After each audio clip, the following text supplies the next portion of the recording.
Assalamualaikum warahmatullahi taala wabarakatuh. Selamat pagi sahabat semua. Salam Bimba, tetap semangat dan terus belajar.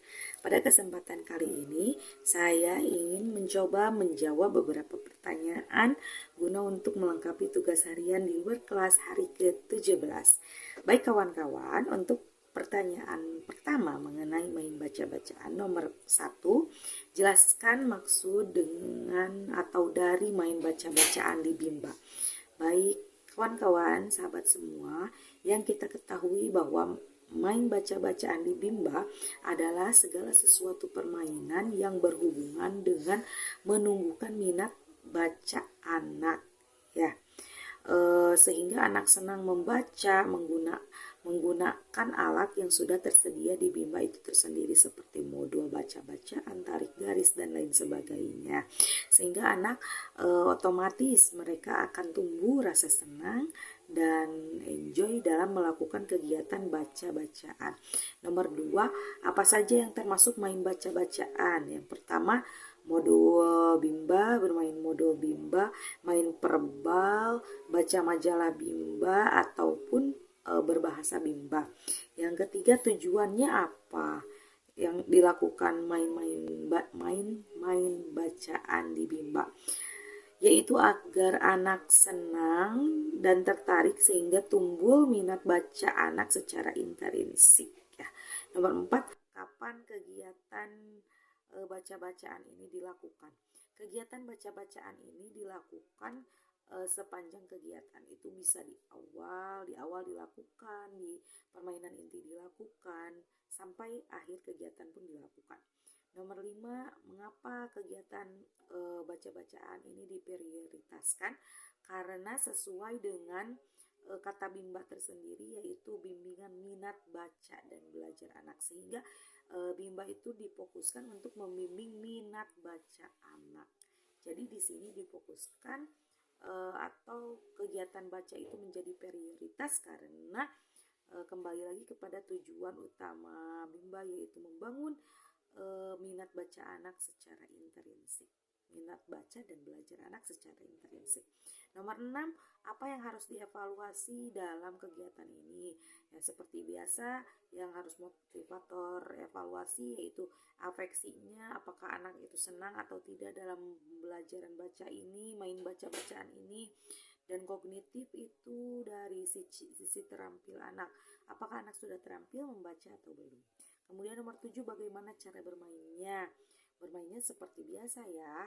Motivator mengajak anak berdialog terlebih dahulu, lalu membimbing anak untuk melakukan bermain modul-modul baca yang sudah dikuasai oleh anak tersebut. Nomor 8, dampak jika tidak bermain baca-bacaan apa? Dampak jika tidak bermain baca-bacaan yaitu anak akan tidak senang membaca. Ya, karena baca-bacaan itu, minat baca itu tumbuh jika dilatih. Maka karena yang kita latih adalah anak kecil atau anak di usia dini, maka kita harus menumbuhkan minat baca mereka dengan mengajak mereka membaca dengan hal yang sangat menarik, yaitu dengan main baca-bacaan di Bimba.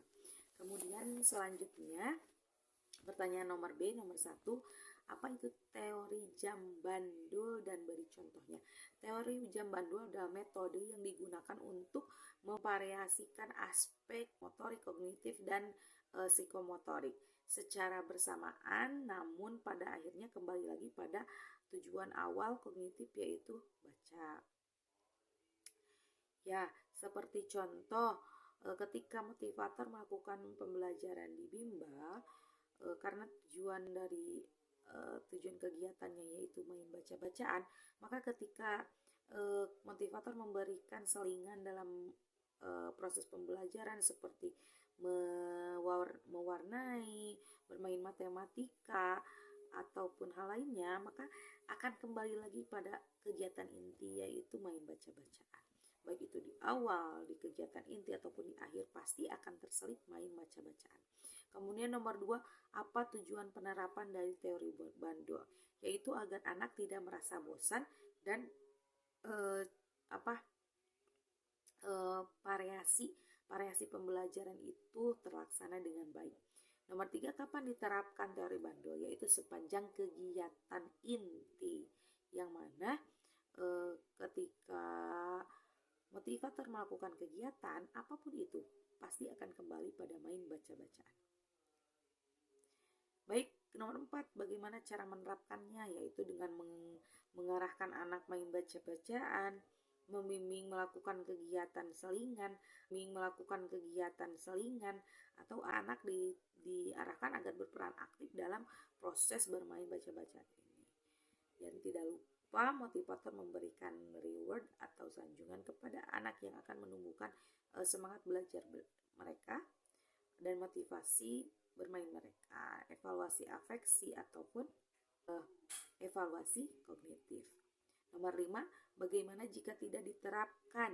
Bagaimana jika teori bandul ini tidak diterapkan? Maka anak akan merasa bosan dan tidak tertarik dalam permainan yang monoton, sehingga tujuan dari Bimba itu tidak akan tercapai, yaitu anak merasa senang dan bahagia, khususnya dalam tujuan afeksi.